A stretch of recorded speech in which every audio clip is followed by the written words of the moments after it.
Hola, ¿qué tal? Ya son las 7:15, nos demoramos un poco. La verdad es que nos entusiasmamos conversando antes de partir el programa del día de hoy, nuestra conversación de todos los jueves en cuarentena. Bueno, en una cuarentena ya media rara en realidad, en todo el país se están liberando las cuarentenas, salvo en algunas zonas. Lo que está pasando en Magallanes, la verdad es que es bastante preocupante.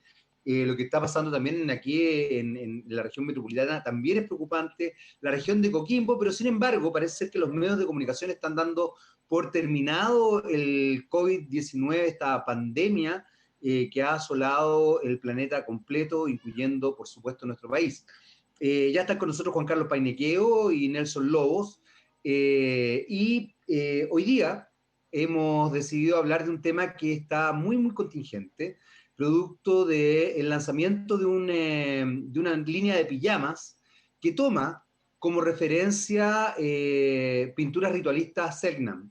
Es bien interesante el fenómeno que se desarrolló a partir de eso, porque se puso quizás más masivamente en la palestra un tema y un concepto que hace rato se venía discutiendo y que hace rato se discute en realidad, que es la apropiación cultural.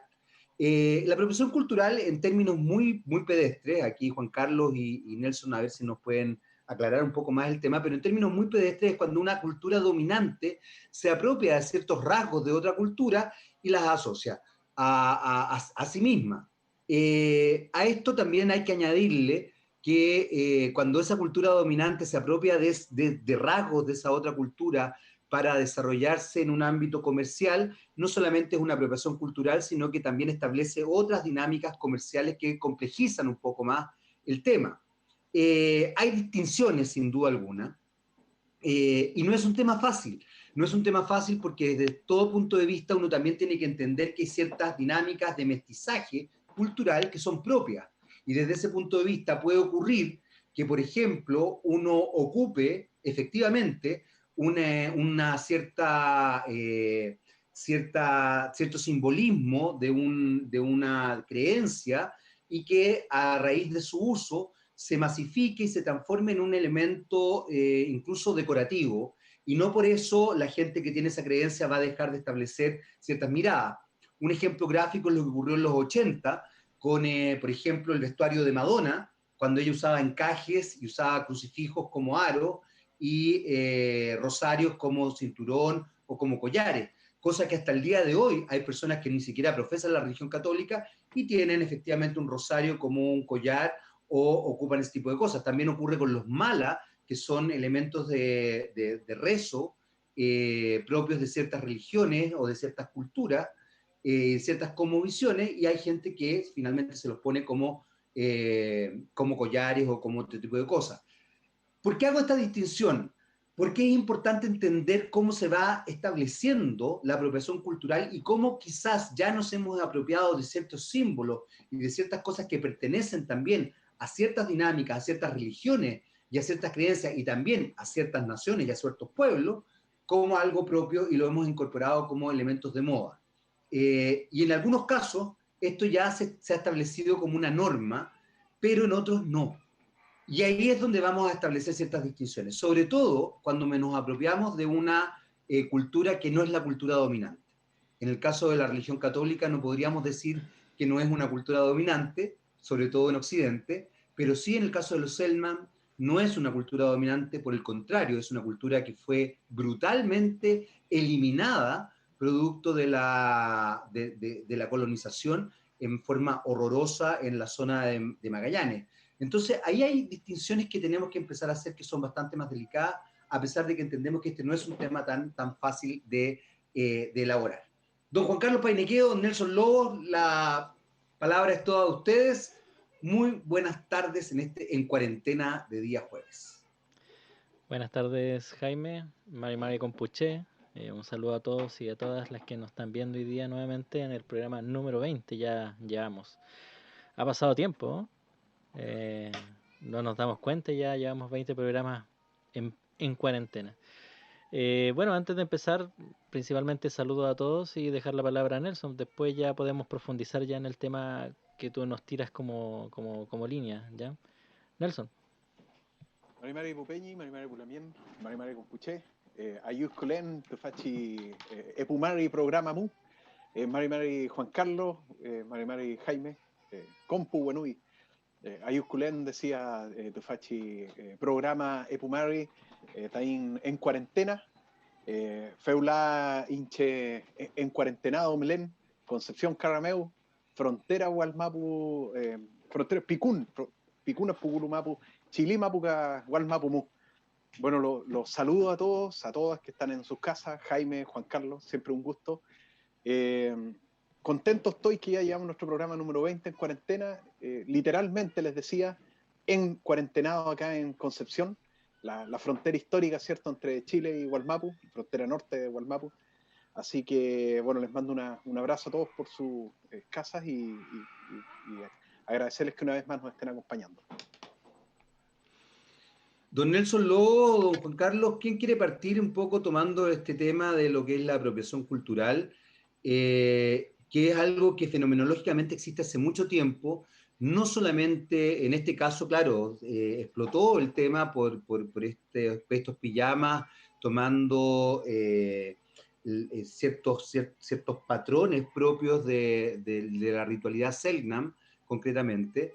Pero es algo que la verdad es que hemos visto a través del tiempo en distintas instancias, distintas culturas, incluso voy a tomar un ejemplo muy personal, digamos. A mí me encantan los tatuajes, tengo muchos tatuajes, no tengo ningún tatuaje vinculado a ninguna religión, pero hay gente que obviamente se tatúa con cierta iconografía maorí, por ejemplo, o mapuche, que también podría ser una forma de apropiación cultural. Quizás estamos extremando la situación, pero para que la gente entienda que en realidad hay ciertos pueblos donde, por ejemplo, el tatuaje tiene una connotación ritualista importante, en los pueblos maoríes, en Japón también, y quizás uno de pronto por una mera moda o adornarse el cuerpo accede a ciertos elementos que tienen una connotación mucho más potente y pasa a llevar, en definitiva, una cultura que no le pertenece. No sé qué es lo que piensan, Juan Carlos, Nelson.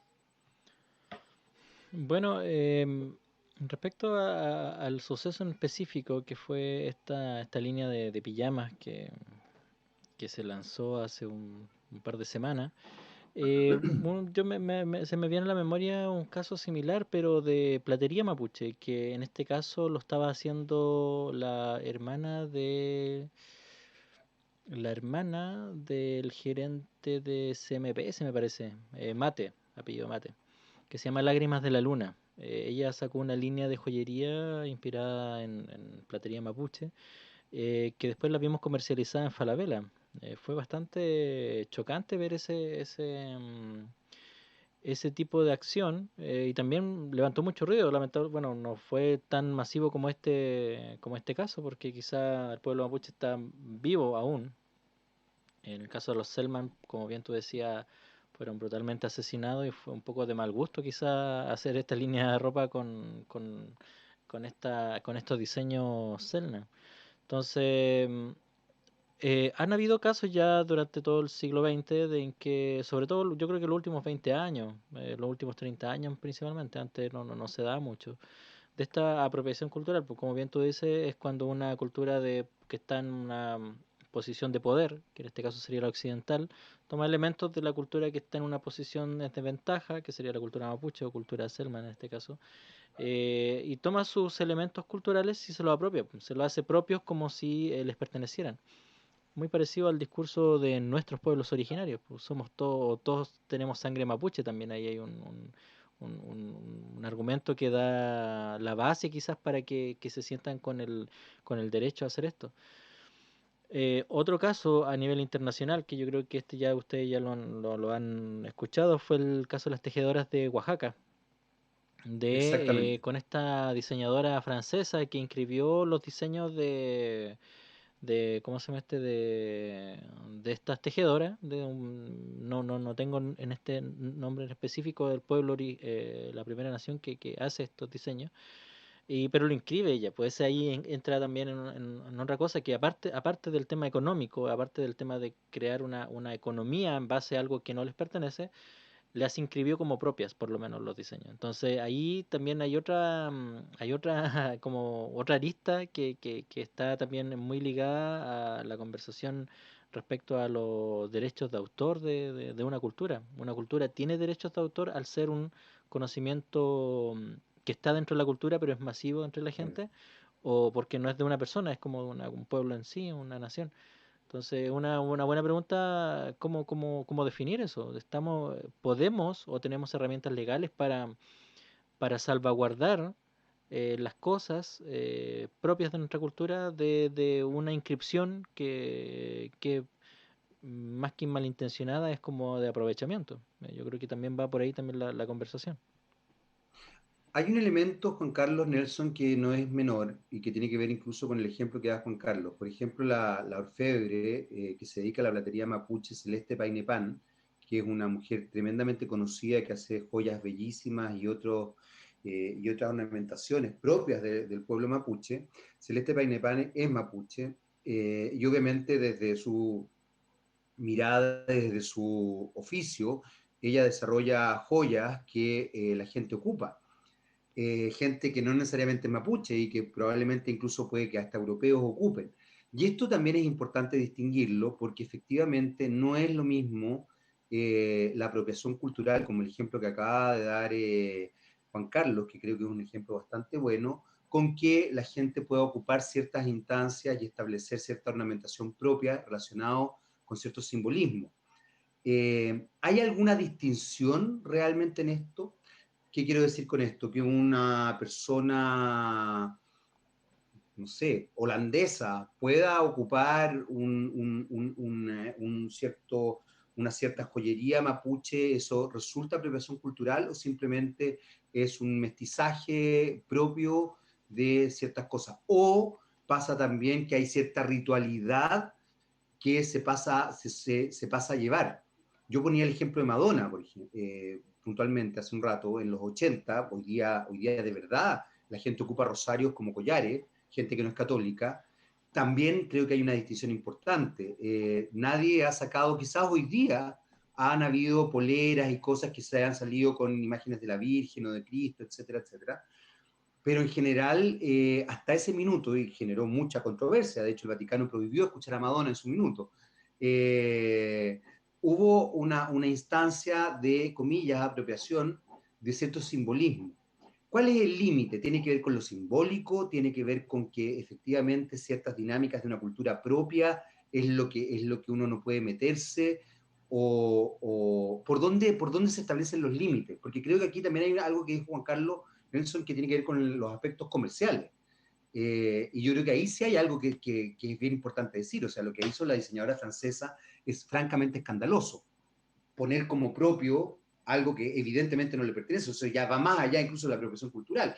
O va de manera muy brutal lo que es la apropiación cultural. O sea, ya hace propio un cierto patrón que tiene que ver con una cierta cultura. Y que no sabemos lo que significa tampoco, por lo menos yo no. Mira, Disculpa, yo creo Nelson, antes un pequeño paréntesis. En Instagram me dicen que hay muchas personas que están luchando porque se les reconozca como descendientes de los Selman, que no es una cultura muerta o un pueblo desaparecido. Yo ese antecedente no lo tenía, yo tenía entendido que el pueblo Selman había desaparecido por el exterminio, pero si hay personas que están en proceso de que se les reconozca, bueno, hay que mostrarlo, decirlo.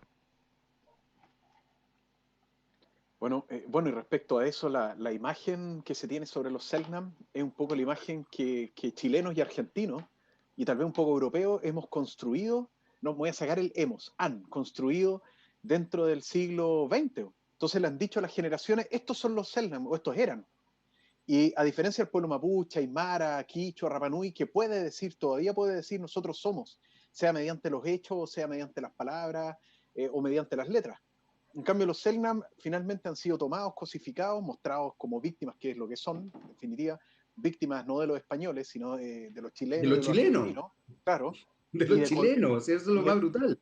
y de colonos también europeos que llegaron a vivir Yugoslavos, sobre todo. principalmente.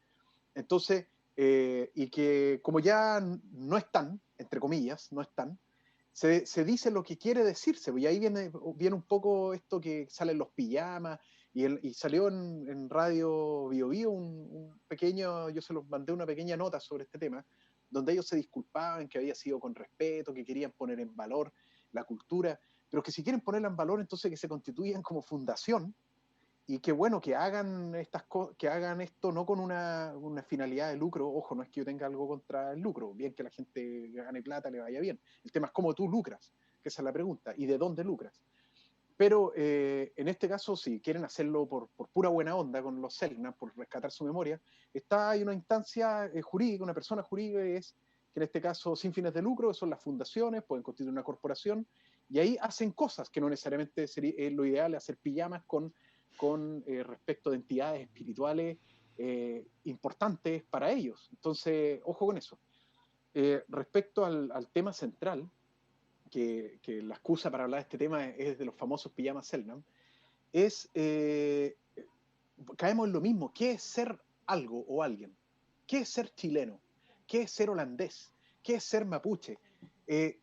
Si yo soy porque nací en un determinado territorio, de hecho, las personas que no son muy amigas de las religiones, en sus memes o en sus argumentos usualmente dicen, si tú hubieses nacido en India serías hinduista, si hubieses nacido en China serías probablemente, hoy en día serías ateo porque el Estado te obliga a que seas ateo, si tú hubieses sido, y así, en Arabia sería musulmán. Entonces, las personas tenemos derecho a despojarnos, a sacarnos este ropaje cultural del cual nacemos, tenemos ese derecho. Un holandés tiene derecho a decir, chuta, nací en un contexto, en una época, en una cultura, en un país, y tengo cierto fenotipo, tengo derecho a sacarme esto que me lo impuso sin querer o sin querer queriendo mi sociedad, y me puedo vestir con otro ropaje. ¿Qué pasa con los niños, estos niños que inmigrantes, conozco una historia, sin dar nombres, de un francés que llegó, fallecido hoy, que llegó a los 8 o 10 años acá a Chile. Y acá le decían el franchute. Y cuando después volví a Francia, le decían el sudaca, el cabeza negra. Entonces, él nunca tuvo paz con eso, porque en ambos lados lo desconocían. Entonces, ¿qué pasa con eso? Esa es la primera cosa que tenemos que cuestionarnos. ¿Quiénes somos? ¿Qué somos? ¿Y tenemos derecho a decidir como individuos ser? Es una pregunta. Y de ahí viene todo el desarrollo, creo yo, de un poco las apropiaciones culturales, porque la apropiación cultural se supone que hay una debida y una indebida. La indebida es la que tiene un fin condenable, usar al otro, usarlo con una finalidad política para yo verme beneficiado como país, como cultura, como nación o como individuo. Y la debida, entre comillas, podría ser un proceso de aculturación, que el proceso de aculturación se da normalmente cuando vienen los europeos, llegan a África e instalan su colonialismo, y todos los africanos terminan queriendo ser como los europeos y vestirse como europeos, andar con frac, con traje en la calle como europeos. Eso es aculturación, pero producto de un colonialismo brutal. Pero ¿qué pasa cuando al revés, cuando el supuestamente más poderoso, el holandés, pues siguiendo con el ejemplo un holandés, viene a Chile y le encanta el mundo mapuche, se fascina, y el tipo 20 años viviendo hasta en comunidades mapuche, el tipo se siente mapuche, vive como mapuche, pero a lo mejor va a otra comunidad y le van a decir, hey, tú no eres mapuche. Y va a volver a Irlanda y van a decir, este es el loquito que se creyó el cuento, que el loquito le pasó a Orly Antoine en el siglo XIX, que se cree no sé qué, si él era holandés, pero ahora tampoco holandés, ahora es como un paria. Y ese gallo queda en el aire, ¿se fijan? Entonces, terminamos hablando de identidad al final igual. En lo general, no quiero llevarme el micrófono para la casa, así que ahí sigamos desarrollando. Literalmente lo tengo en la casa, así que ahí continúan ustedes.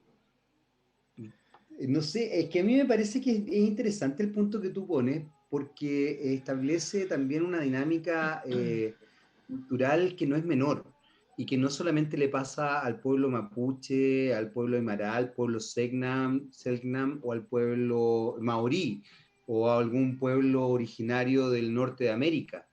Porque probablemente también nos puede ocurrir, y lo voy a poner desde otra perspectiva.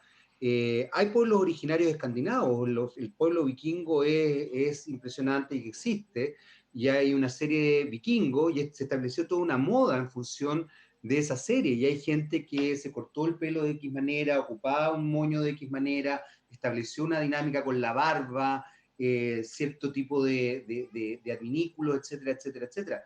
yo creo que aquí tiene que ver con cómo se van estructurando ciertas dominancias. Por otro lado, cuando tú planteas eso, Nelson, yo creo que es la tragedia que vivieron, por ejemplo, muchos hijos de exiliados en Chile, en Europa. Y más que los hijos de exiliados, probablemente los exiliados, porque sus hijos se terminaron transformando en europeos, algunos, y otros simplemente nunca pertenecieron.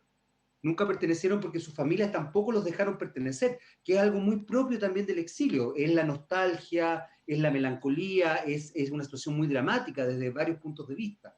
Entonces, yo creo que aquí entramos en un plano bien complejo, porque tiene que ver con aspectos quizás legales, como alguna vez tú hablabas del jus sanguis o el jus solis, tiene que ver con aspectos emocionales que son tremendamente sustanciales y que muchas veces uno no lo puede observar, tienen que ver con aspectos de pertenencia que también están vinculados a lo emocional, porque también, ¿qué es lo que pasa? El ejemplo que tú acabas de dar, el holandés que pertenece o que se viene a vivir en una comunidad mapuche y que se siente propio de esa comunidad y esa comunidad lo acoge y finalmente él termina siendo uno más. No hay ningún problema, creo, no hay ningún problema en ese minuto y en esa instancia, pero evidentemente hay una dinámica cultural, emocional, afectiva, que acoge a ese holandés, lo que hace que probablemente, y la lógica indicaría que él tiene que entender que su pertenencia es en esa comunidad, no en otra. Y aquí hay miles de detalles que son importantes que no tienen que ver solamente con el aspecto de naciones o de pueblos originarios, tiene que ver con aspectos religiosos. Si tú quieres pertenecer a una religión, tienes que cumplir con cierta ritualidad también. Entonces, son concepciones muy humanas, en definitiva. Son concepciones muy humanas, o sea, es como cuando, no sé, porque este espíritu bolivariano, somos todos americanos. Chuta, parece que no es tan fácil ser todos americanos, porque yo no quiero ser peruano, o quiero ser peruano, o no quiero ser boliviano, o quiero ser boliviano, o no quiero ser argentino, o quiero ser argentino, y resulta que el otro no quiere ser chileno, o quiere ser chileno. No es tan fácil. Yo creo que ahí hay una cantidad de elementos factoriales que son súper importantes y de una sutileza tremenda. Que tú lo ves incluso hoy día a raíz de la constitución o del plebiscito. Hay un sector de la población que se dice patriota, y el otro que no es patriota, es que yo soy un verdadero chileno. ¿Por qué? Porque no estoy porque está de acuerdo con algo y yo no. O sea, y eso es simplemente súper burdo, pero es real, pues hoy día lo vemos a cada rato. Entonces, yo creo que aquí hay elementos bien sutiles. Ahora, creo que el componente comercial que decía Juan Carlos y que también rescataba, el componente de apropiación y el lucrar con la ritualidad y con cierto imaginario que establece respeto y establece un simbólico importante, es distinto. Por eso vuelvo al ejemplo, Celeste Painemán, que es una orfebre muy, muy conocida, que evidentemente vive de la orfebrería, que obviamente su iconografía tiene que ver con el mundo mapuche. Ella es además una orgullosa mapuche, que entonces ella solamente puede vender sus joyas a mapuches. No, pero es que, mira, yo creo que ahí hay otra cosa. Bueno, igual me gustaría hacer retrotraer un poco en el tiempo el tema de la apropiación cultural. Tenemos, por ejemplo, no sé, no es nuevo esto, quizás no a la masividad ni la potencia que tiene ahora. Tenemos, no sé, en 1810, cuando se empiezan a crear la República de Chile frente a España, ¿verdad? Como insurgencia, y empieza a tomar símbolos mapuches precisamente para reforzar algo que ellos tienen del territorio, que dicen nosotros somos como los araucanos, que en este momento ellos decían los araucanos. Que lucharon contra el Imperio Español, la defensa de la libertad, de la tierra y muchos elementos positivos que tenían de los mapuches, alguna, sobre todo una élite.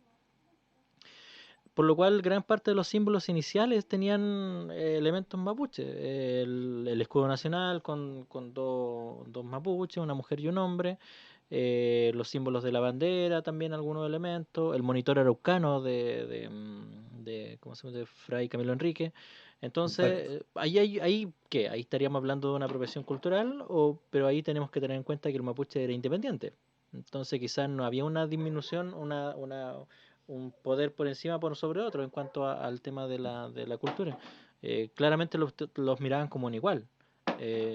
Posteriormente ya pasó ese proceso, los símbolos cambiaron, hubo otra mentalidad, de acuerdo también al apoyo mapuche al rey, a los realistas más que a los patriotas.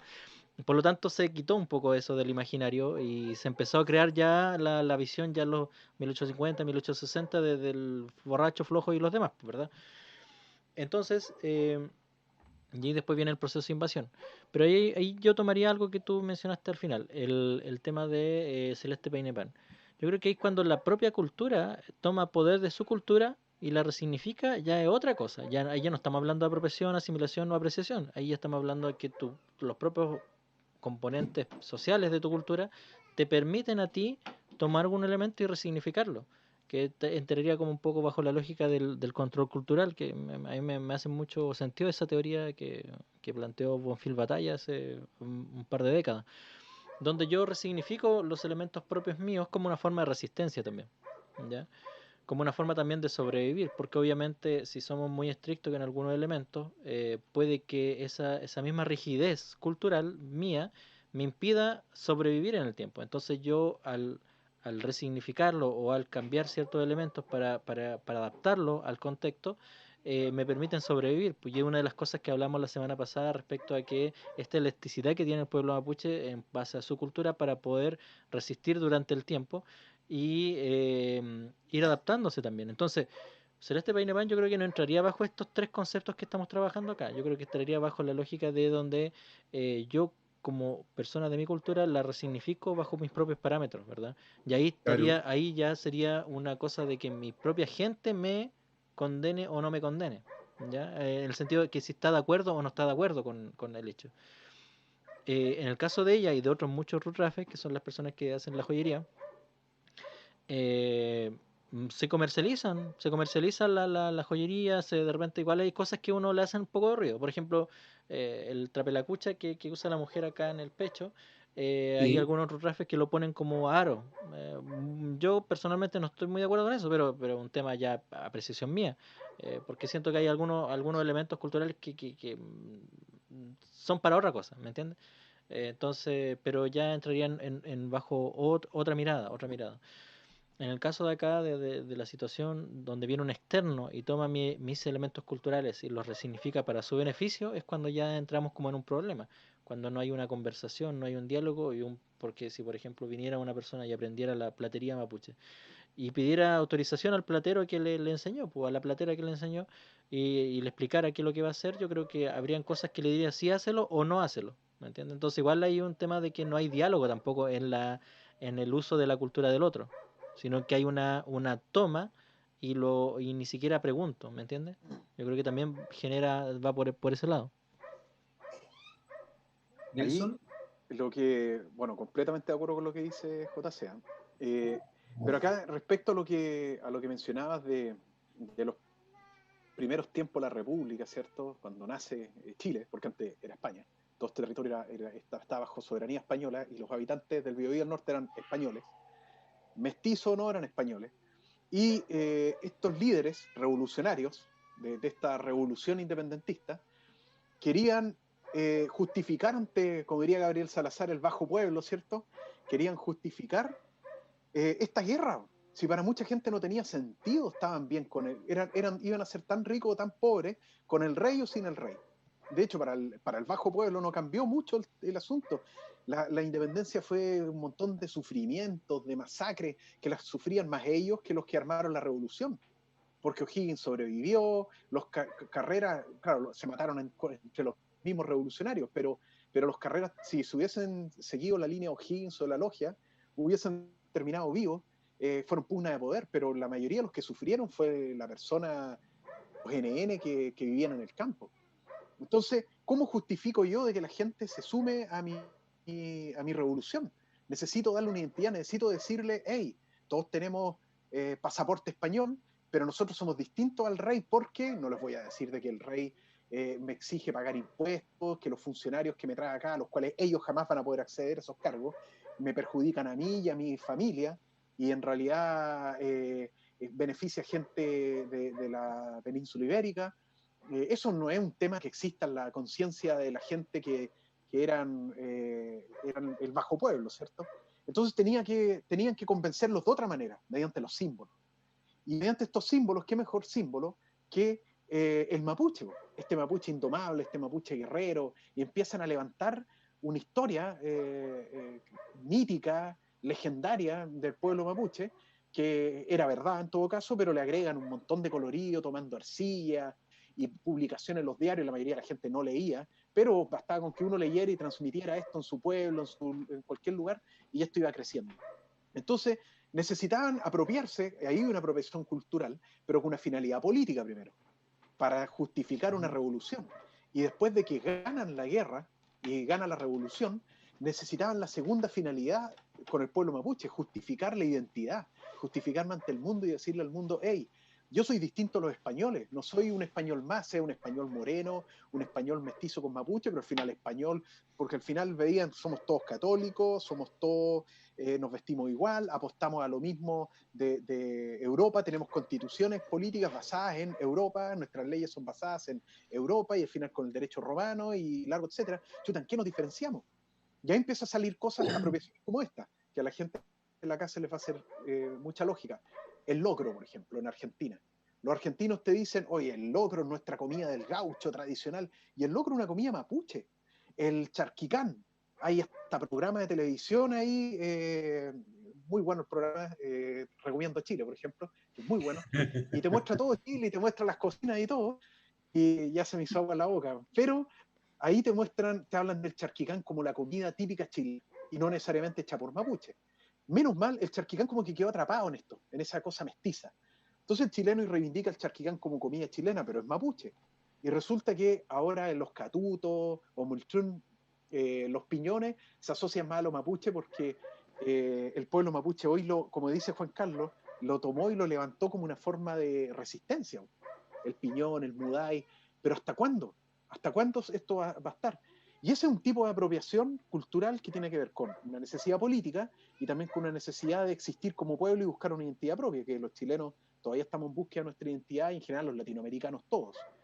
Y está el otro tipo de apropiación cultural, que es la apropiación por meros intereses económicos, o sea, una persona que no le interesan los mapuches, o en este caso los selknam, tal vez, no sé si es que a ellos les interesará, pero lo que quieren finalmente es ganar lucas y poder instalar un negocio, y tú ves las páginas de Mapuzungún, montones de preguntas donde dicen, oigan amigos, ¿me pueden decir cómo se dice Valle de la Luna en Mapudungún? Y algunos, ¿y por qué quieres saber? No, es que me voy a instalar con un emprendimiento, es un ejemplo típico eso. Y la gente se les va encima ahí al cuello. Y al final, gente que no le interesa la cultura siente simpatía.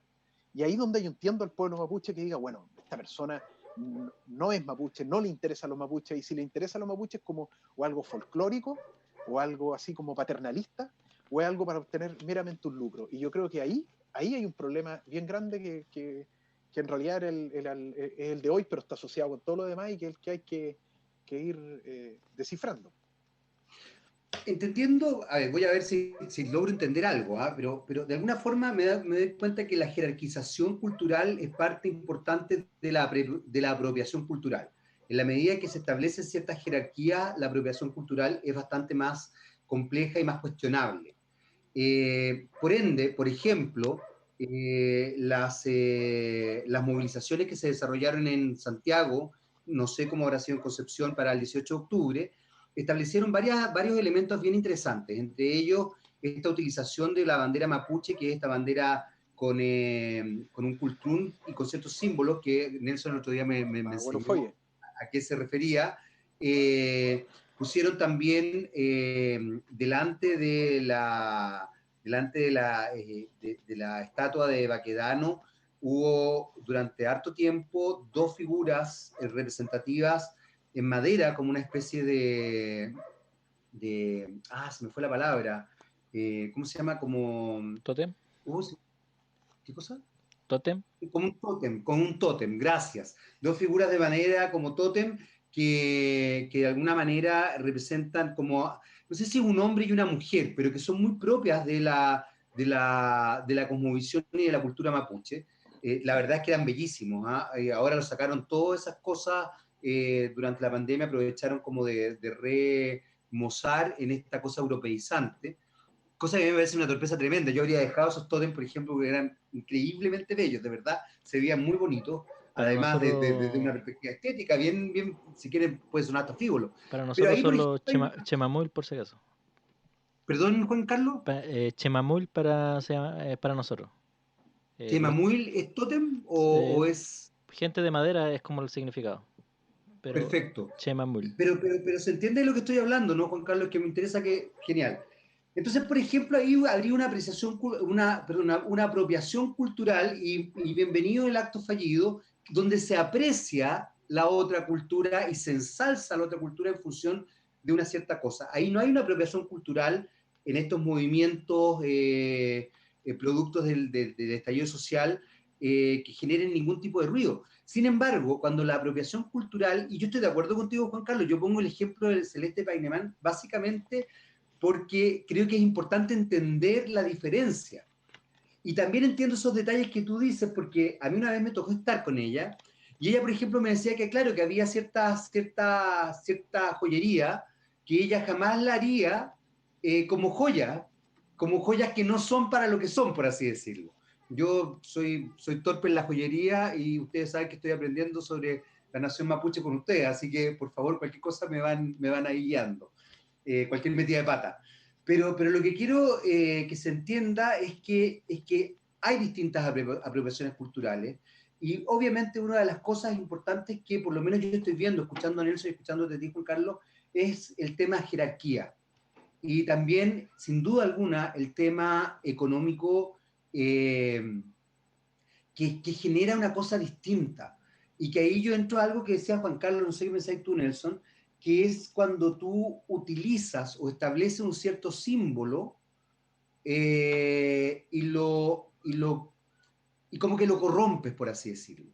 Y ahí vuelvo incluso al ejemplo de Madonna, porque justamente lo que hizo la Iglesia Católica es que decía que Madonna había corrompido la cruz y había corrompido el rosario. Pero también, ¿qué es lo que pasa cuando el uso cotidiano termina estableciendo que no importa? Yo insisto, no es lo mismo la Iglesia Católica que un pueblo originario que ha sido masacrado o que ha sido humillado muchas veces ni nada por el estilo. La Iglesia Católica, el poderío político y cultural que ha tenido a lo largo de la historia es sorprendente. Recién ahora se está viendo cuestionada. Pero lo pongo como ejemplo porque justamente ahí hay un cierto simbolismo que, comillas, se ve tergiversado en función de una cantante que por último, este último tiempo ni siquiera profesa la religión católica, sino que profesa la religión judía, porque estudia la cábala y está en otra volada, digamos. Pero sin embargo el símbolo se mantiene. ¿Qué pasa ahí? Porque en función de las jerarquías, por ejemplo. Mira, lo de Madonna en realidad, yo creo que hay, o sea, esto tiene que ver con jerarquía. Porque, un paréntesis respecto a Madonna, la diferencia de Madonna con el tema de las primeras naciones es que Madonna dentro de todo pertenece a la cultura occidental, donde puede ser judío, puede ser agnóstico, ateo, puede ser católico, y Madonna igual le tocó vivir en una época donde está, bueno, y siguen cuestionada la Iglesia Católica. Ella en era muy muchos aspectos. católica. De hecho, ella se llama Madonna, y se llama Madonna por la Virgen. Su nombre es Ah, no Madonna. tenía idea. Madonna Luis Chicone. Y Entonces, Madonna ella, por la Virgen, por la Madonna. O sea, ella habría, es muy católica, hay que decirlo. porque habría que ver, Era. porque habría que ver si en esa época ella lo hacía, llevaba las cruces por una especie de devoción, por un tema de convicciones personales. Al final es una cuestión de interpretación de cómo se lleva el cristianismo católico en este caso, que a la iglesia a lo mejor no le gustaba, ella estaba en desacuerdo y ella practicaba su catolicismo de esa forma. Y si ella Ya. lo hubiese hecho como crítica, si ella lo hubiese hecho como crítica a la Iglesia Católica, por último una pugna dentro de una misma cultura, dentro de individuos o personas como que entre chilenos nos agarremos las mechas por distintas cosas. Te entiendo, Pero te entiende perfecto.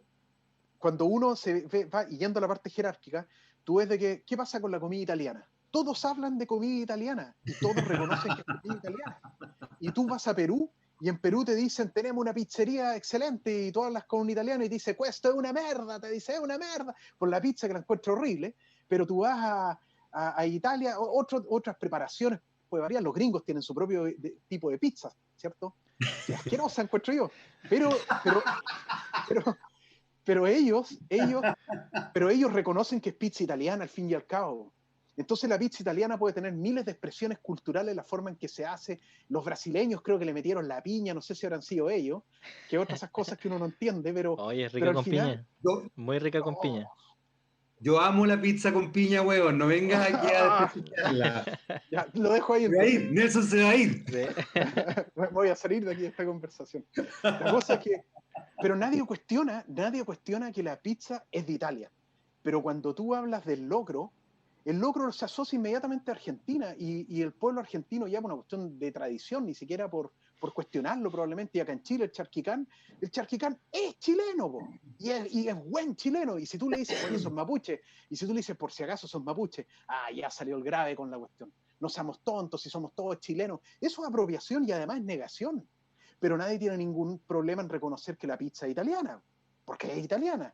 Y dentro de ese mismo contexto, Italia en su jerarquía cultural, llamémosle, no voy a decir superior, porque para mí no hay culturas superiores o inferiores, pero reconocida como superior o entendida, ¿cierto? Italia con toda seguridad no tiene problema, ojalá se difunda la pizza. Estados Unidos, ojalá se difundan mis McDonald's y mi comida rápida, comida chatarra por todo el mundo, porque mi cultura se hace poderosa y a través de la cultura conquisto los pueblos. Bienvenido sea, pero los pueblos que están colonizados o aplastados, ocurre el proceso inverso, donde se toma su pizza, o sea, su comida, y se empieza, como el merquén le está empezando a pasar eso ahora. El Claro. merquén se está empezando a vender como producto chileno afuera. Ya no, Condorito, Condorito, Condorito ya está perdiendo su identidad chilena. Perdón, Juan Carlos, te doy al tiro la palabra, pero es que quiero retomar algo que dijo Nelson que me parece sustancial. Somos todos chilenos, no, po. Yo creo que ahí hay un elemento súper importante. Somos todos chilenos cuando nos conviene. No todo chileno es sujeto de derecho como todo chileno, por así decirlo. Y en ese sentido, por ejemplo, los pueblos originarios, en muchos aspectos, y ahí está el elemento jerárquico, en muchos aspectos, y súper, por eso tomé ese punto, no son considerados parte del Estado chileno. O dependiendo de si nos conviene o no nos conviene. Ahí yo creo que hay algo que me parece que está y ahí entiendo perfectamente, porque cuando yo ensalzo, por ejemplo, la platería mapuche, o tomo el elemento de ¿cómo se llama?, de las pinturas Selknam en el cuerpo y lo transformo en... Yo no estoy impulsando el conocimiento de la cultura, estoy apropiándome y negando esa cultura. Y quizás el día de mañana, que es lo que pasa con muchas culturas, es que termino matando a la cultura. sí, Entonces la gente puede terminar creyendo que, se me olvidó cómo se llama este broche precioso del pecho que ocupan los mapuches, que tú sí lo mencionaste, Juan Carlos. tupu. ¿Cuál? ¿Cómo? ¿Cuál ese que El es tupu como es grande? la que... No, es que es como un ave que se pone acá en el pecho, que es Ah, La pelacucha. como una, trapelacucha.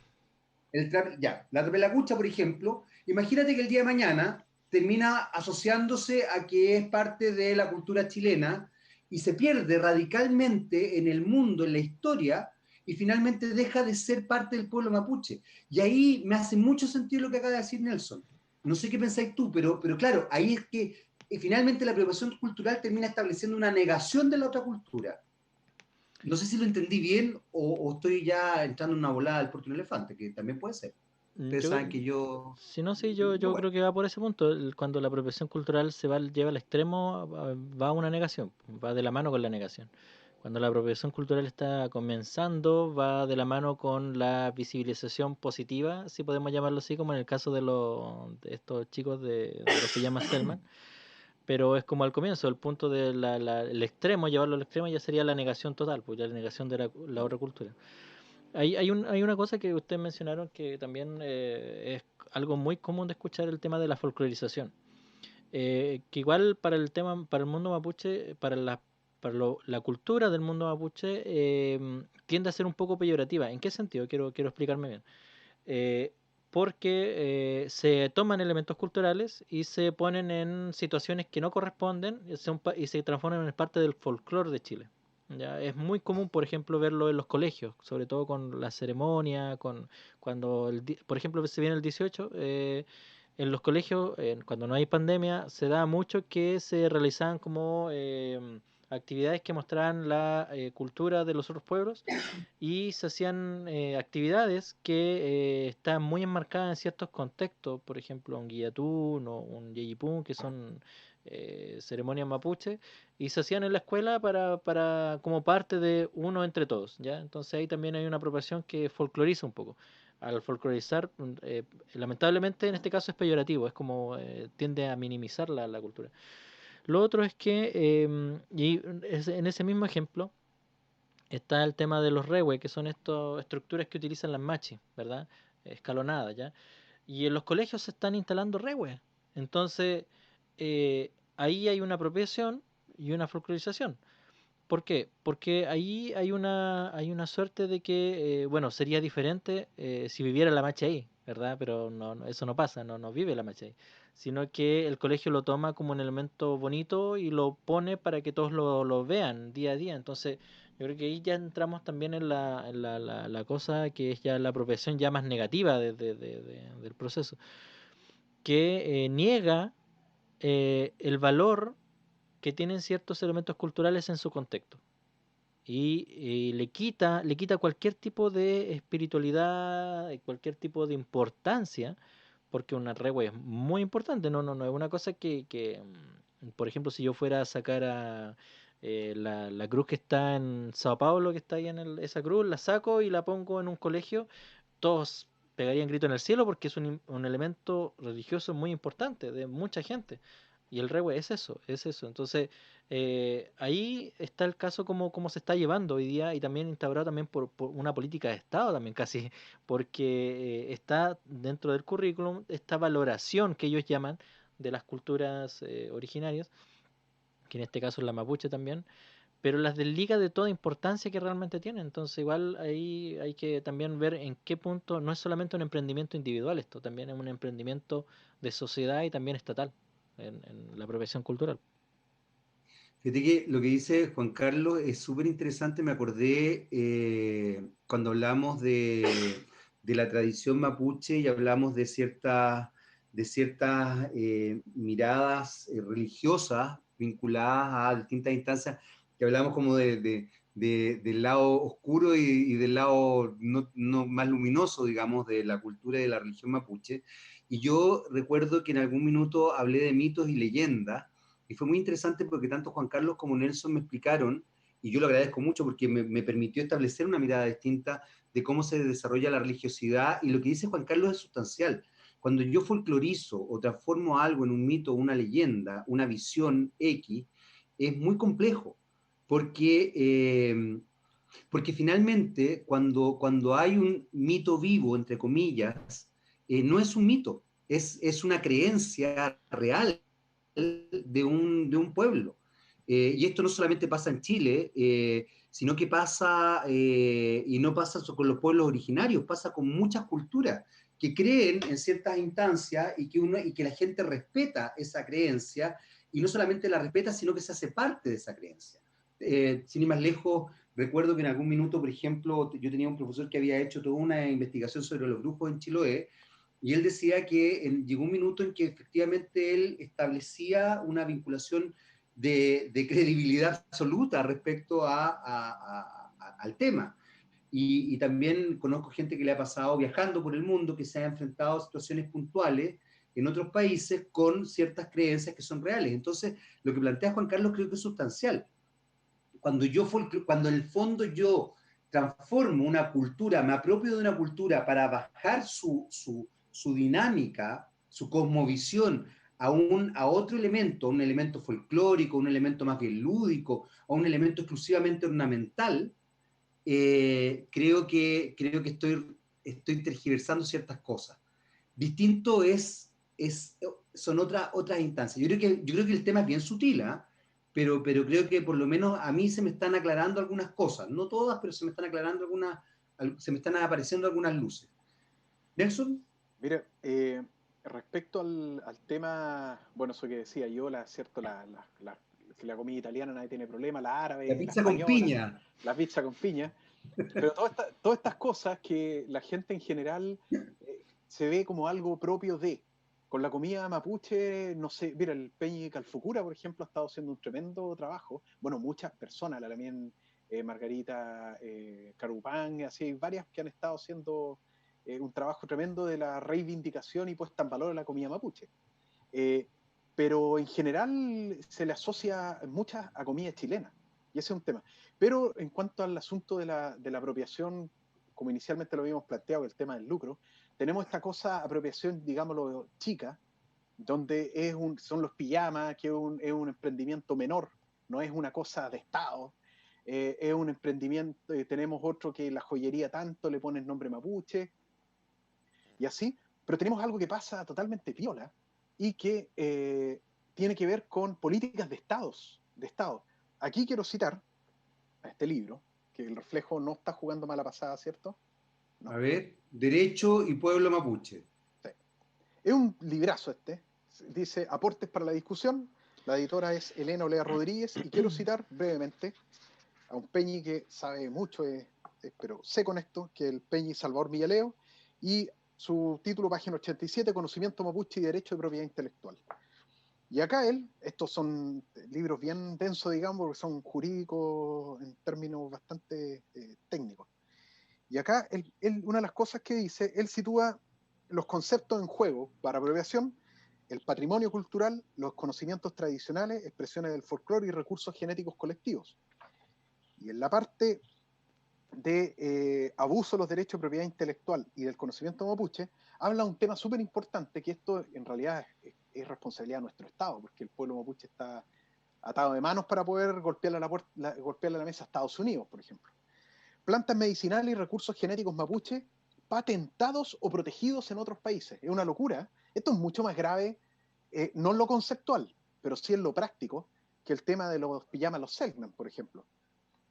Miren, bueno, aquí hay algunos datos que lo quiero leer porque da los datos duros, pero a ver, habla de plantas nativas, de una serie de números y cifras que da acá, pero voy a leer este extracto. Bueno, dice lo anterior, las cifras que se citan acá, y de las plantas que hay, etcétera, también explica el atractivo que las variedades genéticas del país ofrecen a los laboratorios extranjeros interesados en desarrollar nuevos productos farmacéuticos, biotecnológicos o cosméticos a partir de los recursos genéticos. Muchos de ellos corresponden a recursos colectivos asociados a los pueblos indígenas y, en particular, el pueblo mapuche. Por otra parte, el conocimiento tradicional de este pueblo sirve de marcador para dirigir la atención de las empresas extranjeras a plantas y especies cuyo tratamiento ya ha validado. La rapamicina y la rapamune son recursos genéticos colectivos del pueblo Rapanui, respecto a los cuales se constituyeron patentes en el extranjero. La rapamicina fue descubierta en Angarroa en 1965 por científicos de la empresa canadiense Wade. No sé si habrá sido descubierto por ellos, tal vez en términos científicos, pero esta planta es más antigua que estos señores. Que Canadá. Por supuesto. Respecto de los mapuches, los recursos genéticos colectivos están amenazados, especialmente tratándose del maqui, el famoso maqui, ¿cierto? El teñidor de lengua, de boca, todo, de todos los niños. Entre paréntesis, Aristotelia chilensis, que le ponen los científicos. Maqui o quelón produce bayas negras o blancas por excepción, en gran abundancia, un vegetal sagrado para los mapuches, menos que el canelo e igual que el laurel, símbolo de benévola y pacífica intención, y en tal sentido llevado a todas las reuniones sociales, además de un adorno obligatorio del símbolo religioso del rehue. Y aquí termino con esto. En Estados Unidos se comercializan extractos de maqui como la Superberry debido a sus propiedades antioxidantes. Cianura, por ejemplo, tiene un jugo de extracto de maqui llamado Avia. La patente está pendiente.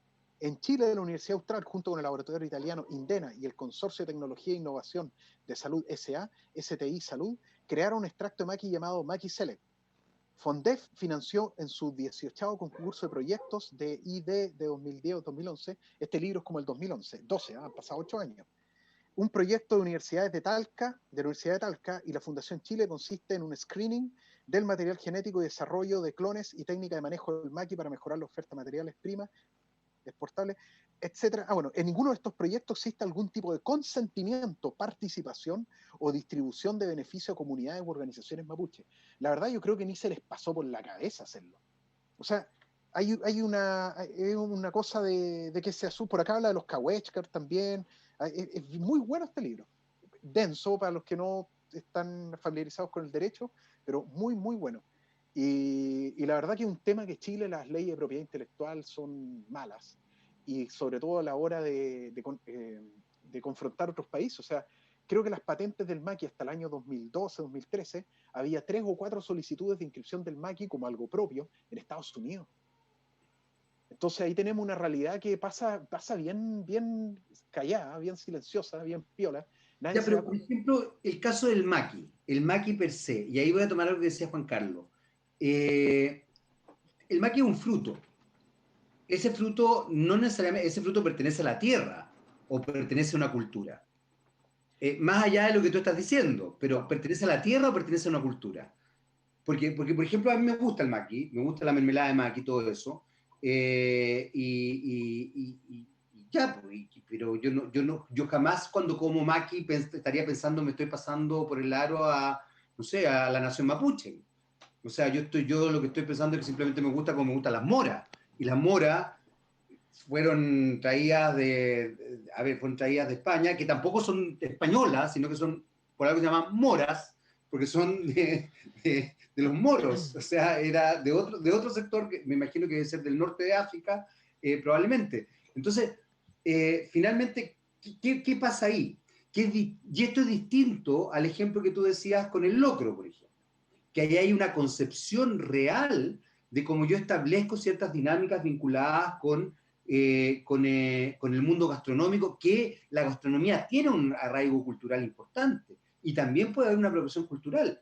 Pero, por ejemplo, si yo el día de mañana hago, no sé, estoy inventando, mousse de maqui con salsa de piñones, o sea, de verdad no sé si ni siquiera se puede hacer, ¿eh? Así que, pero ponte tú, yo me imagino que no estoy haciendo ninguna apropiación, al contrario, estoy estableciendo una dinámica X. Distinto es, y ahí vuelvo un poco a un ejemplo que puede ser muy burdo, ¿ah? Pero que no es menor. Lo que pasa, por ejemplo, con Condorito. Hay gente que cree que Condorito no es chileno, que Pepo no es chileno. Y esa gente se ofende. Hay gente que cree que Condorito es peruano, que es argentino. Hay gente que cree que es argentino. Hay gente que cree que es mexicano. Entonces, ¿qué es lo que pasa? Ahí también hay una dinámica de poderes de otros países, pueblos, culturas, sobre algo aparentemente tan propio como es Condorito, creado por un ilustrador y, ¿cómo se llama? Bueno, un ilustrador chileno. Entonces, ¿qué pasa ahí, por ejemplo, en relación a esto, en relación a un fruto de un cierto sector que no necesariamente responde? O, por ejemplo, si es que el pueblo mapuche hiciera mermelada de mora, ¿no puede hacer mermelada de mora? Mira, es que ahí yo creo que hay un tema Pero un poquito, ¿dónde? dame un segundito. Bueno, antes de que hable Nelson, preguntaban por Instagram cómo se llama el libro, el que El citaste, libro se llama, que parece que le hizo ruido a algunas creo que, personas. creo que lo están vendiendo en Mercado Libre, lo vi el otro día. Eh, Derecho y Pueblo Mapuche, aportes para la discusión. Elena Olea Rodríguez y del Centro de Derechos Humanos de la Universidad Diego Portales. Muy buen libro, hay que decir. Esa es la portada. Para que lo vean con unos circulitos verdes. Muy, muy bueno. Así que, Derecho y pueblo mapuche, apuntes para la discusión, entonces. Sí. ¿Eso es? sí, ese Perfecto. es. Sí. Y lo otro pequeño antes, porque nos fuimos ya a la parte de propiedad intelectual, como que la conversación ya derivó en eso. Pero comentaban una cosita, comentaban una cosita en Instagram acerca de que igual una línea delgada, por ejemplo, entre el homenaje y que fue parte de lo que estábamos hablando ya, el homenaje y la falta de respeto dentro de un acto. Entonces Sí, igual ahí claro. es importante definir que hay ciertos homenajes que quizás no se hacen porque entran en la falta de respeto. Entonces ahí también, cómo yo sé cuándo no hacerlo es conociendo la otra cultura.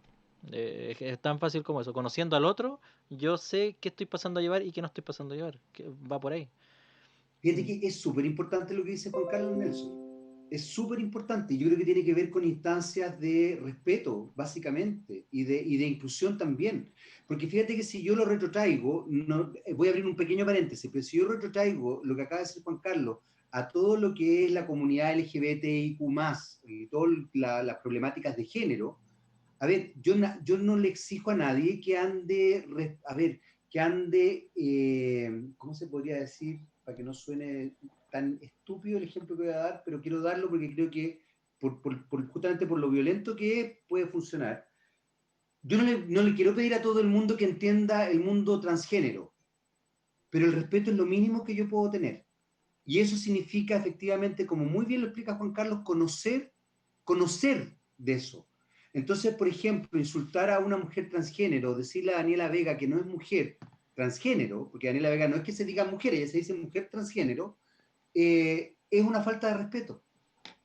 Y eso no tiene que ver con que tú quieras o no quieras, o estés de acuerdo o no estés de acuerdo, tiene que ver con respetar al otro, conocer al otro, tomar en consideración al otro. Me parece súper bueno el ejemplo que da Juan Carlos, porque desde ahí también hay un cambio radical. Entonces, y fíjate que ahí vuelve un poco el ejemplo de los pijamas, porque hay un elemento que es súper importante. Cuando se hacen los pijamas, ¿qué pasa cuando yo tergiverso la historia? Que es algo que decíamos hace un rato.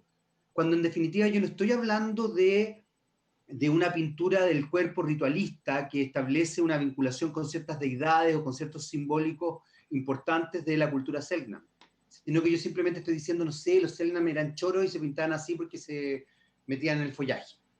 Cambio la historia, cambio el sentido, cambio la realidad, cambio muchas cosas. Y esto es súper delicado, porque finalmente esto tiene que ver con muchas otras instancias vinculadas al ámbito de la cultura. En miles de ámbitos, no solamente, fíjate, en el ámbito de la apropiación cultural del pueblo originario. Es como que yo dijera, a ver, no sé, a ver, es como que yo de repente dijera, mira, en realidad la teoría de la relatividad la inventó mi tío Pepe. Y yo empezar a construir, porque tengo poder, empezar a construir la idea de que la teoría de la relatividad la inventó mi tío Pepe. Y de repente la teoría de la relatividad todo el mundo cree que la inventó el señor Pepe Coloma. No existe por si acaso, pero imagínate. Y entonces Einstein se va Einstein no existe. Es súper delicado.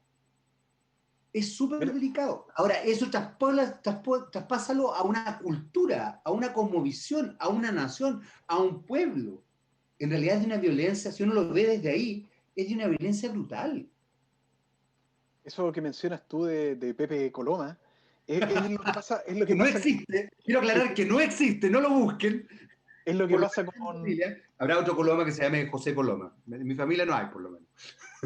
pero eso es lo que pasa con Dorito, que yo creo que a diferencia de Walt Disney, con Mickey Mouse, que nadie cuestiona que Mickey Mouse es gringo, todos saben que es de Estados Unidos, es porque Estados Unidos tenía el poder para llegar con Mickey Mouse a todo el mundo y todo el mundo Exacto. quería a Mickey Mouse porque todos querían ser, bueno, no todos, pero la mitad del mundo quería ser como Mickey Mouse. En cambio, Condorito, que representaba ese Condorito en los años 50, 60, el chileno ladino, que lo poquito, que yo me voy a mi casita a comer mis platitos, o que se quejaba Bombalé, pero que odiaba de nuestra cultura, entonces, que representaba al hombre humilde de campo con su ojota, y este Chile, que era muy chico y muy pobre y que no existía en el mundo, empieza a llegar a otros lados, pero no es Mickey Mouse, pues, no es Estados Unidos, no es el tío Sam. Entonces, ¿quién va a querer ser Chile? Entonces, Condorito se empieza a camuflar en cada país, sobre todo que Cóndor hay en Argentina, hay en Bolivia, Claro, hay en Perú, claro. hay en Ecuador. Entonces empieza a llegar a todos lados con la idea de que Condorito es en el fondo un fenómeno que tiene condimentos chilenos, que al principio los tenía muy marcados, pero hoy ya tiene más una cosa picaresca media, no española, obviamente, latinoamericana, ¿te fijas? Y esa Claro. cosa... Una Entonces, transversalidad latina, claro, digamos. y que es parte del negocio con Dorito, porque si se queda solo en los chilenos, un argentino no va a querer, o un boliviano probablemente decir, esa cuestión es chilena, no me interesa. El prejuicio y la falta de conocimiento respecto del otro. Y ahí sigo con lo que decías tú, de conocernos. O sea, para mí es clave de que como individuos dentro de una misma sociedad, si yo tengo un vecino o un compañero de trabajo, de lo que sea, que es trans, antes de emitir cualquier opinión, tengo que tratar de entender mínimamente, si no quiere decir que uno tenga que estudiar un tratado sobre de No, género, claro. pero por lo menos, primero respetar, y segundo, cuando tú conoces, te das cuenta que detrás hay una persona que le ha tocado pasarla muy mal en su vida, probablemente a los trans, la mayoría tienen historias muy terribles detrás, o los mismos homosexuales que han sido cuestionados, tal vez los que están naciendo, o sea, los que tienen hoy son jóvenes, no tienen tanto problema como los que hoy tienen 50 años, que eso sí que la sufrieron mucho más. Entonces hay que empatizar y entender de que son personas que tienen sueños, que tienen vidas y que quieren ser tan felices como nosotros queremos serlo. Y entender también por qué son como son o por qué piensan como piensan, que eso ya es profundizar un poco. Y a nivel general, saliendo de nuestra sociedad, con el ejemplo que pusiste tú, pasando a entre sociedades, es algo tan sencillo como que desde niños en algunos países, sobre todo cuando hay problemas con los limítrofes, está esta cosa de que el peruano era el enemigo, el boliviano era el enemigo y el argentino era el enemigo. Y tú conoces un peruano y un gallo tan simpático puede ser, o tan pesado, como cualquier chileno, como cualquier peruano, que también tiene sueños, también tiene vida, también tiene argentinos muy simpáticos, argentinos cachetones, de todo, o sea, y ahí tú te das cuenta que es una cuestión, muchas cosas construidas desde el poder, donde es necesario mantener ciertas tensiones, el nacionalismo hace mucho de eso también, y pasa lo mismo con los mapuches y con los selknam, construir un imaginario respecto del otro. Cuando, si nosotros como individuos nos sacáramos ese imaginario y dijéramos, a ver, quiero entender qué le pasa a este gallo, por qué este gallo está protestando así, qué está pidiendo, y ir un poco más allá del titular del diario y empatizar con lo que le tocó vivir y sufrir, a lo mejor voy a estar en desacuerdo igual, pero ya la mirada no va a ser la misma. Y ahí yo creo que permite acercarse en general. Y lo que decías tú de la mora respecto a comer, a lo que yo me refería con lo que escribe aquí Salvador Millaleo. Pizza con piña. Claro. Más allá de alimentarse, sí, el tema no es de que hay un productor chileno o un productor gringo que exporte maqui, o sea, bien que exporte maqui. El problema es que el tipo diga que es dueño del maqui, que el tipo después venga un mapuche y le diga, hey, ¿quieres plantar maqui? Sí, págame por la semilla. Oye, pero primero, ¿quién eres tú para cobrar? Segundo, si nos vamos, las semillas están acá en la tierra, sea que Dios las dejó, la naturaleza, como cada uno lo quiera interpretar en su casa, o lo vea, etc. Y tercero, también hay un tema que el pueblo mapuche, el que estuvo acá, sí, desde, llamémoslo, bueno, alguien me va a decir, me acerís con Adán y Eva, que llegó primero, y que Adán y Eva tuvo hijos y que atravesaron el estrecho de Bering, es que te ponen ejemplos así en redes sociales a veces, y estamos acá en Gulumapu, en Gualmapu, tenemos maqui, ¿cierto? Y el maqui, el pueblo mapuche, le ha dado un uso ritual, un uso cultural y un uso también gastronómico. Y el maqui, en el fondo, si uno pudiera atribuirse algún grado, que esto tiene que ver con el poder igual. O sea, yo en la medida que manejo recursos, puedo también acceder a mayores cuotas de poder dentro de un país o dentro del mundo. Por eso los africanos pregúntales por los diamantes, o sea, en el Congo sobre todo. Entonces, o el caucho también. Y en el caso del maqui, el maqui son estos productos gourmet que le llaman hoy, que son del futuro. Y se lo están apropiando. Con el piñón está pasando lo mismo. Y ahí es lo importante. Una vez con una tenía con un amigo mío, un peñi, que fuimos, lo reivindico, a los primeros que empezamos a usar chiripas. Le decía, oye, le dije, empecemos a usar chiripas. Ya, pues, y él la armó, hizo una chiripa, que la chiripa, digo, no los primeros que usamos, aclaro eso. En la ciudad nunca se usaba chiripa. ¿Qué es lo que es una chiripa? Perdón mi ignorancia, ¿qué es chiripa? Ya, la chiripa es un pantalón de uso mapuche que lo usan los hombres. Hoy en día las mujeres lo están usando también. Hay discusiones de género ahí internas. Y en las comunidades se usaba, en algunas comunidades no te dejan entrar a ciertas ceremonias si no entras con tu chiripa, pero en la mayoría la chiripa como que anduvo medio desapareciendo. Los gauchos también la usaban mucho. ¿Y qué pasó? Que yo le dije a este peña, empecemos a usarla en el centro y andemos en Conce, en Temuco con chiripa, y a este peña le gustó la idea, y con otros peñas nos juntamos y empezamos todos a usar chiripa, y empezamos a ir a las actividades con chiripa, y empezó a masificarse con el tiempo las chiripas. Y hoy en día es normal que tú ves a jóvenes mapuches que puedan andar con chiripa en un mall, ponte tú. En un mall de shopping o en un patio de comida y tú ves un tipo con chiripa. Lo encuentro notable. Bueno, es que igual que una chiripa, pero no tenía idea que existía la chiripa. Ahí te vamos a mandar una foto. Una pero foto de ¿qué es lo que hablábamos con este Peñi? ¿Qué hablábamos con este Peñi? Y que por ahí una Lamien, no me acuerdo qué Lamien fue, inscribió, por ejemplo, la bandera la Buenufoye con su nombre. Y la han criticado por eso. Pero hay una cuestión estratégica.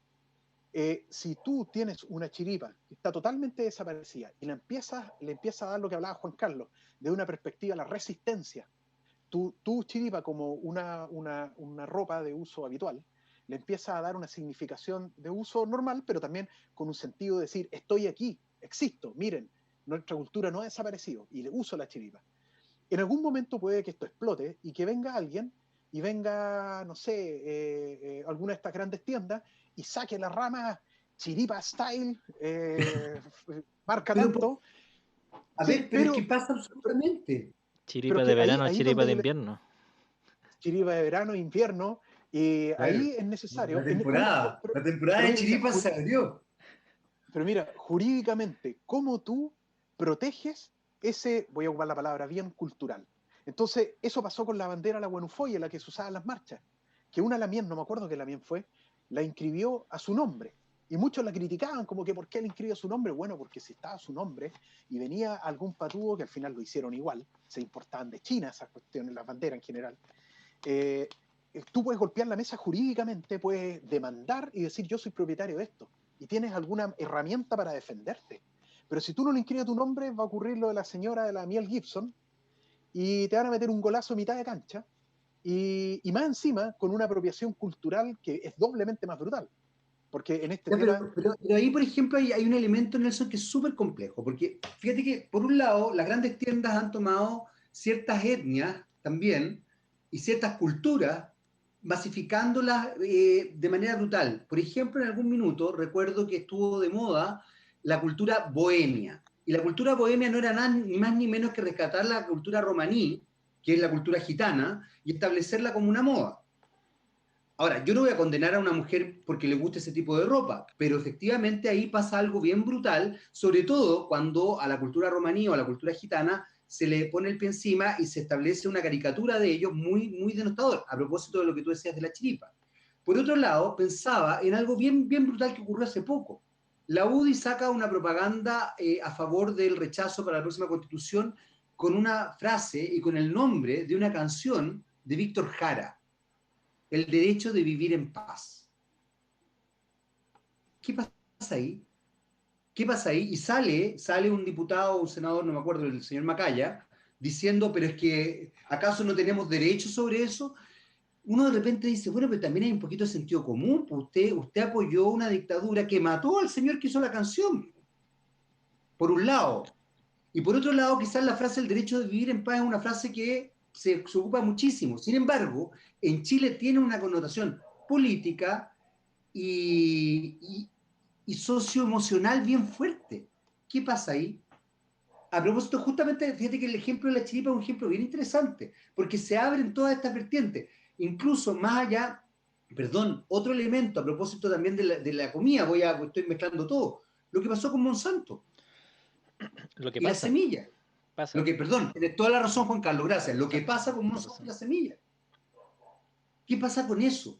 Porque hay una cosa bien distinta que venga alguien efectivamente propio de Chile o un mapuche, un poco lo que hablábamos de la joyería o de la platería mapuche, y desarrolle su tema con la mermelada de, no sé, ¿cómo se llama? De Macri. Pero otra cosa es que venga una transnacional y pretenda comprar la semilla y hacerse cargo. Ahí hay una cuestión bien brutal. Entonces, te pongo varios ejemplos. Moda, en relación a un pueblo también, que es el pueblo romaní, que es un pueblo nómade además, por ende están todas las culturas, por ende ha incrementado, y que además efectivamente muchas mujeres y hombres ocupan muchos elementos de ellos, pero cuando lo ocupa un retail, cambia la forma. Claro. Apropiación cultural de una canción con significancias políticas y emocionales, psicoemocionales, a la gente que la escucha, digamos, que le gusta, no se me queden callados, pues si estoy No, simplemente no, planteando ideas. No, que no, se si te te quedó escuchamos, que pegado. se te quedó pegado un poco en la pantalla. Sí. Entonces, Dijimos, bueno, ya se nos va a caer Jaime. sí, Ah, me quedé cagado. sí. No, nada, No, pero se escuchó lo que último. Sí. plantea tres elementos que son complejos. Sí, bueno, aquí en Instagram dice que Juana Calfunado parece que fue la que inscribió la bandera. Cristina pone ahí la acotación. Y Y, M. y- y- Calfú dice, Jaime, eso es apropiación acerca del tema de por si te quedan dudas aún, tu ejemplo del pueblo gitano es apropiación. Ya estamos hablando ya netamente de apropiación cultural. y al final, Ya. herramientas jurídicas, el pueblo mapuche, bueno, los Selknam, Aymara, tienen re pocas, porque en Chile no te reconoce el Estado primero como nación. Entonces no te reconoce como un sujeto jurídico que pueda reclamar los derechos. Claro, el convenio 169 te van a decir, claro. Pero al final puede haber, mira lo que pasó ahora, no quiero entrar en detalle, nos vamos a salir del tema, pero lo que ocurrió ahora con esta junta de Futataguna ahí en Galvarí. En Carahue. En Carahue y después en Germán Becker.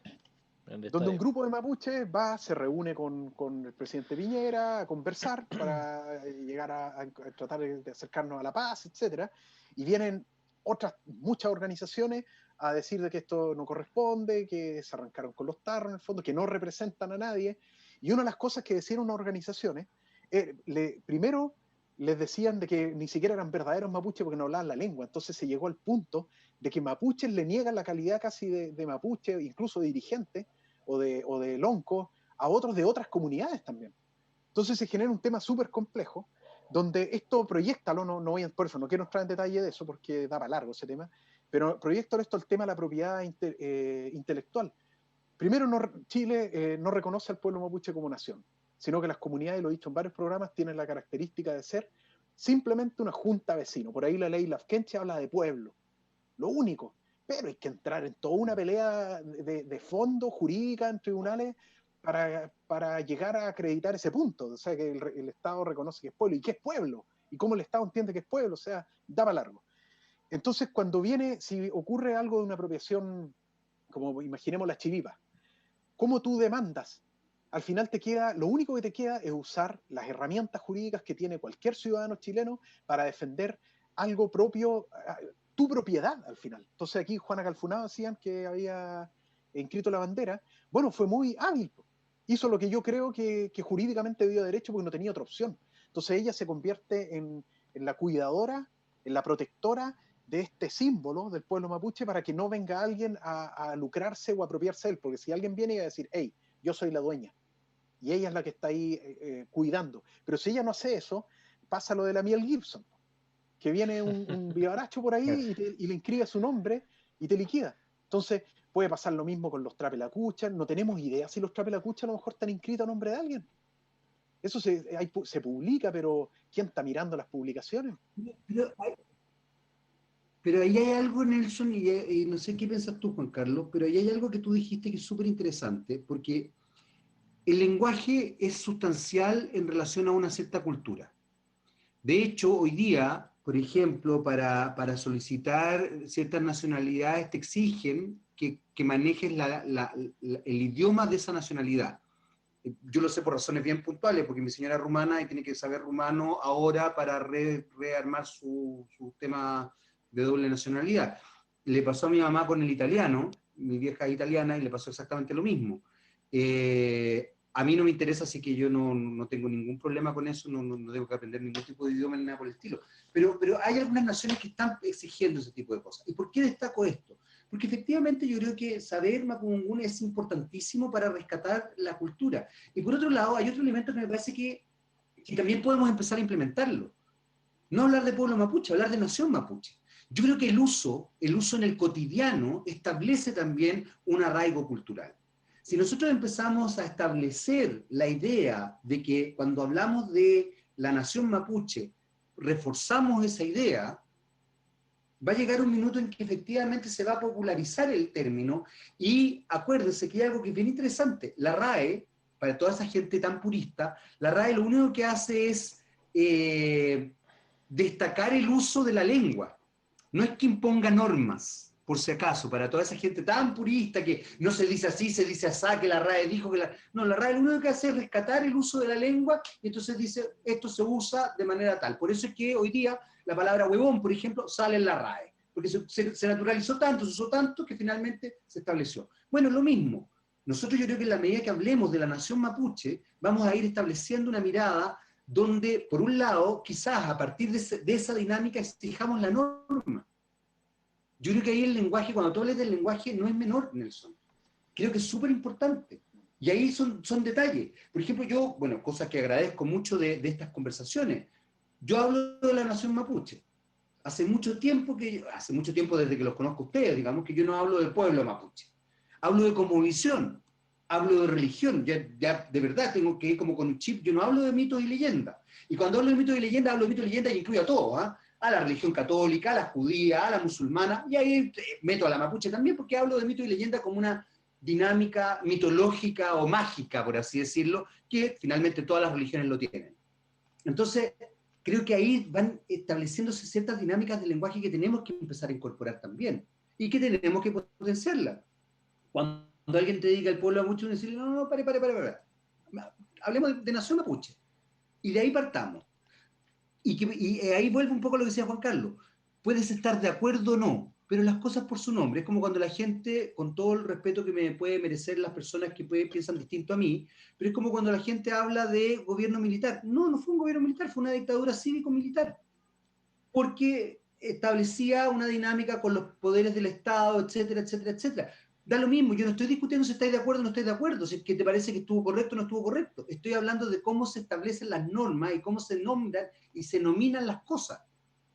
Y desde ese punto de vista, nuevamente en este caso voy a hacer la distinción, la nación mapuche no es el pueblo mapuche, es la nación mapuche.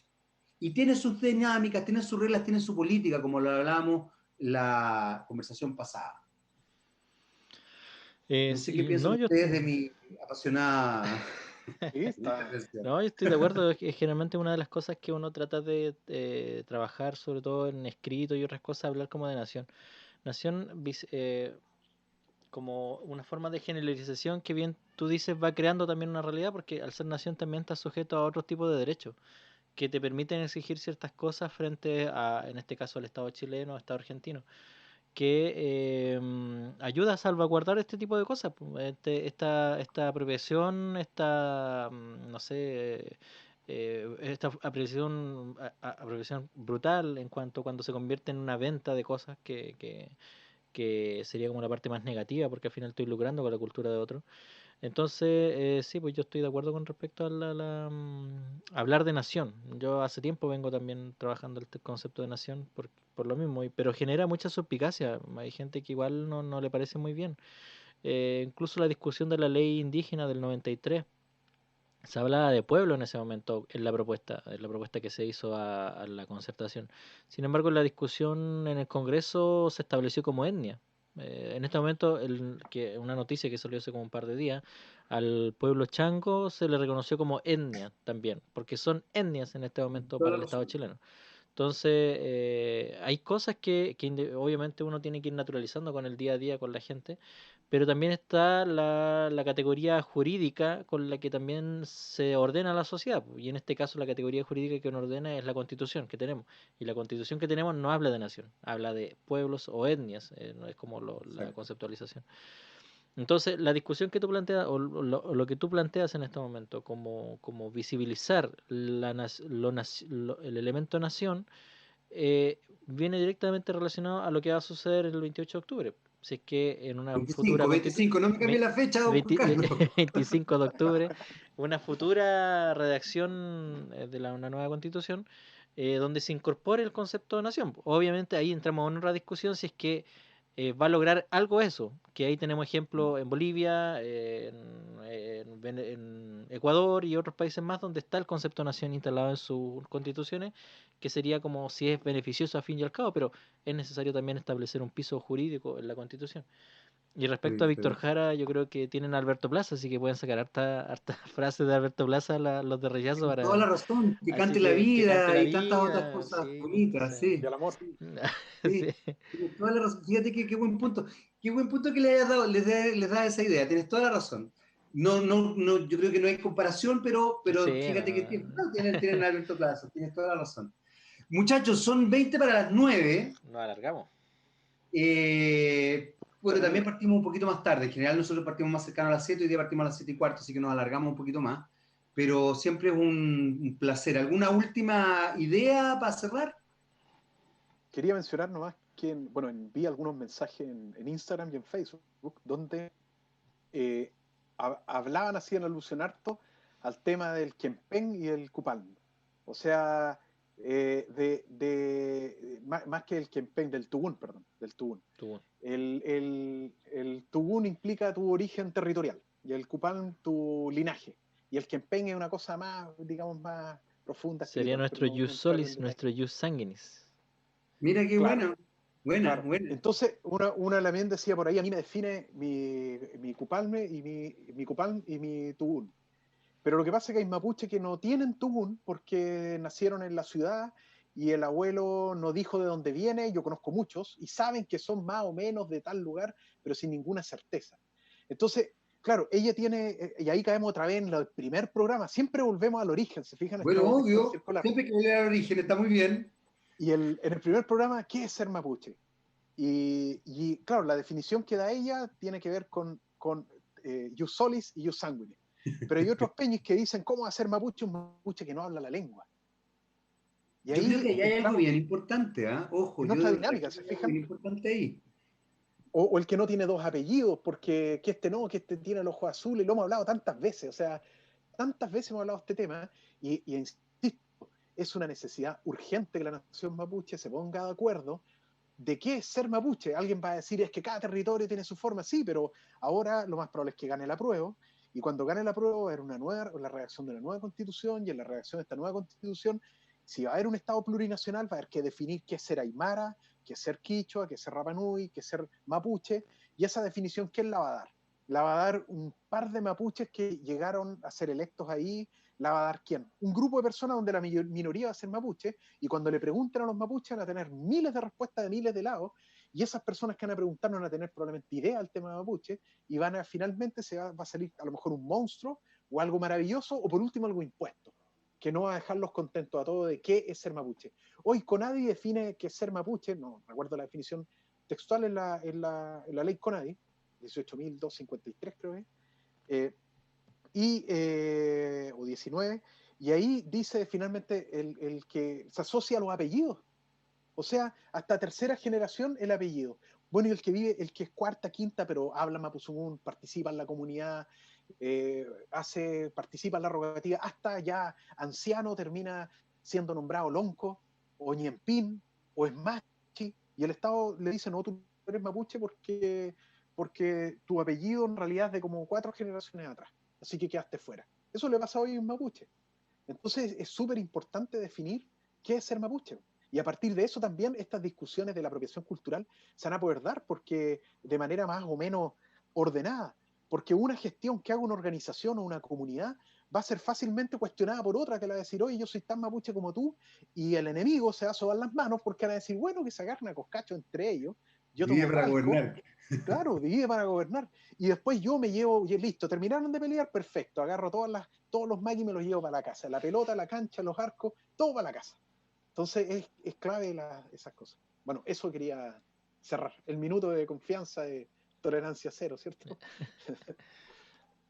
Somos más que tolerancia cero, ¿qué te pasa? ¿Qué te pasa? No tenemos que tener una editorial harto más libre. Bueno, sí, pues ya estamos terminando, ya nos acercamos a un cuarto para las 9. Vamos a cerrar. Yo creo que efectivamente, bueno, una de las cosas que partimos del primer programa, y yo creo que es algo que vamos a ir conversando siempre, es qué es lo que es el mapuche. Lo único que me quedó claro, Nelson, que te quede claro a ti también, es que la pizza es con piña. Punto. No, por favor, La no. pizza es con piña No. y es O sea, deliciosa. el que la quiera probar con piña está en su derecho. Pizza con piña, Para mí, Nelson. Pizza con piña. no. Es un sincretismo. Eso deja de ser pizza. Es una mezcla, es mestizaje, ¿se fijan? Es una pizza Te mestiza podrían decir brasileña. que una pizza italiana igual. No, Sí, porque tiene la con masa, piña. no. Es No, de más. sí. Ah, es con piña. Punto. Lo vamos a No, dejar ahí. Ya, no, nosotros nos despedimos hasta Ya. nuestra próxima conversación. El próximo jueves, por supuesto, vamos a tratar de ser un poquito más puntuales, estar a las 7 en punto, o por lo menos no a las 7 y cuarto. ¿No? Esta vez sí que nos fuimos un poquito al chancho, porque estábamos conversando algunas cosas antes, pero nos escuchamos y nos vemos también el próximo jueves aquí en cuarentena para ir dilucidando qué es lo que es el mapuche, pero más que eso, ir también estableciendo una mirada amplia desde todo punto de vista sobre la nación mapuche y por qué no también agrandar un poco hacia los pueblos originarios de nuestro territorio y cuando digo de nuestro territorio me refiero incluso a toda la región, a Latinoamérica o por lo menos el Cono Sur. Muchachos, siempre es un placer. ¿Eh? Peucayal con puché. igualmente, veo que el compuché. El próximo tema va a ser si el mate es con azúcar o sin azúcar. Ah, Amargo. Ahí ya tenemos. Piña, mate con azúcar, mate con leche. Y así vamos a ir. Una cosa impresionante. Ya, muchachos, muchas gracias. Chao, chao. Gracias por acompañarnos, Peucayel.